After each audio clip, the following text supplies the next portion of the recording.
General Ziaul हक शहीद रहमतुल्लाह अलैह की बदौलत पाकिस्तान को दोनों इस्लामी ममालिक के अंदर यकसां मकबूलियत हासिल थी, एक पाकिस्तान के अंदर भी और एक आपके पड़ोसी मुल्क अफगानिस्तान के अंदर भी। उसकी बुनियादी वजह यह है कि नज़रियाती और जोग्राफियाई सरहदों के मुहाफ़िज़ एक पेज पर थे।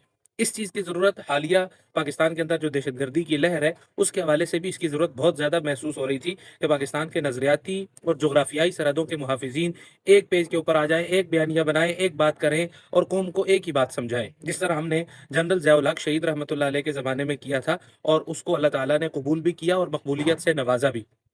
अब उनके तर्ज हुकूमत से उन चीज़ों से इख्तिलाफ कर सकते हैं, लेकिन बहरहाल मकबूल आम थे। आज भी उलमा इकराम की तहारीर उसके ऊपर ज़िंदा है, जो उन्होंने जनरल ज़ियाउल हक की शान के अंदर कहीं या उनके बारे में जो उन्होंने जुमले कहे। मैं हज़रत मौलाना शेखुल इस्लाम मुफ्ती मोहम्मद तकी उस्मानी साहब दामद बरकातुहुल आलिया का अगर तज़किरा करूँ, तो जनरल ज़ियाउल हक के हवाले से उन्होंने बड़े अच्छे अल्फाज में उन्होंने बातचीत की है।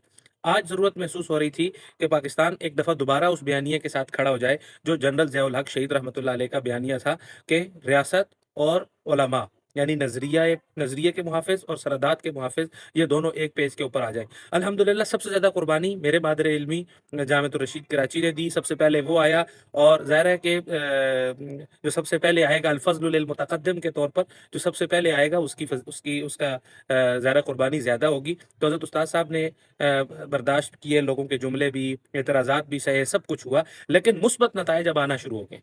और वो मुस्बत नताइज ये है कि अफ़गानिस्तान के अंदर बैठक हुई है 1000 उलमा इकराम की, जो अफ़गानिस्तान के उलमा इकराम हैं, और उन्होंने करारदाद के तौर पर एक चीज़ हुकूमत के सामने पेश किया। ये नीचे मैं लगा रहा हूँ, उसका एक जुज़ है ये। हुकूमत के सामने ये बात पेश की है कि हुकूमत इस चीज़ के ऊपर सख्ती से अमल करे कि आपकी रियासत अफ़गानिस्तान से बाहर किसी भी किस्म की कोई मुसल्लह जद्दोजहद ना की जाए, किसी भी किस्म की मुसल्लह जद्दोजहद की इजाज़त ना दी जाए और किसी कार्रवाई की इजाज़त ना दी जाए, और बिलफ़र्ज़ अगर कोई कार्रवाई करता है तो उसको बागी करार दिया जाए।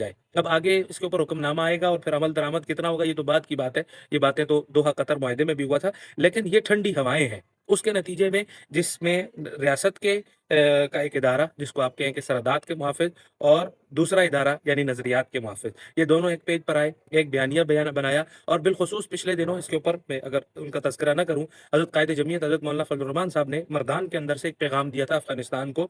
उस पैगाम के बहुत ज़्यादा गहरे असरात हैं, और मैं समझता हूँ कि कायद जमीयत के उस बयान की बदौलत भी बहुत सारे हालात तब्दील हुए। तो कायद जमीयत के उस बयान की बदौलत आज ये हुआ कि अफ़गानिस्तान से ठंडी हवाएँ आ रही हैं। मज़ीद ठंडी हवाएँ अगर हमें चाहिए, तो इसी बयानिया और इसी नज़रिए के ऊपर हमें कायम रहना पड़ेगा।